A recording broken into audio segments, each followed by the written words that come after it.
भगवान ने हिरण्यकशिपु को जंघाओं पर पटक लिया। भगवान नृसिंह देहली पर विराजमान हो गए।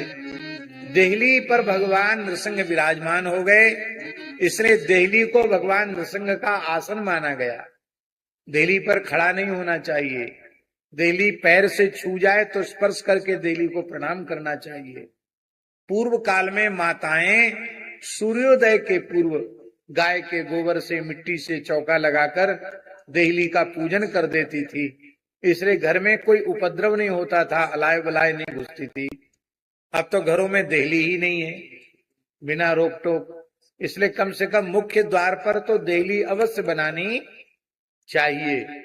देहली आवश्यक है प्रत्येक भवन में। पुराने मंदिरों में देखा होगा, घरों में देखा होगा, सब घरों में देहली बनती है। हिरण्यकशिपु को जंघाओं पर पटक कर भगवान ने कहा, अरे दुष्ट, तूने वरदान मांगा था कि मैं ब्रह्मा जी की बनाई हुई सृष्टि के किसी प्राणी के द्वारा न मारा जाऊं।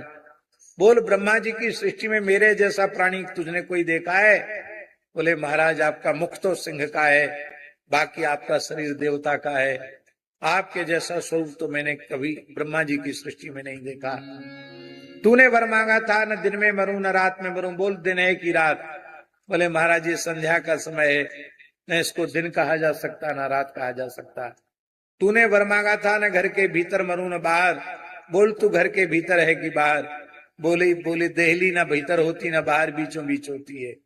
तूने वर मांगा था, न धरती पर मरूं न आकाश में, तू मेरी जंघाओं पर है। तूने वरदान मांगा था, मैं अस्त्र शस्त्र से न मरूं। बोल, मेरे हाथ में अस्त्र हैं कि शस्त्र? बोले, महाराज आपके प्रचंड नाखून, लगता है उन्हीं से आप हमारा उद्धार करेंगे।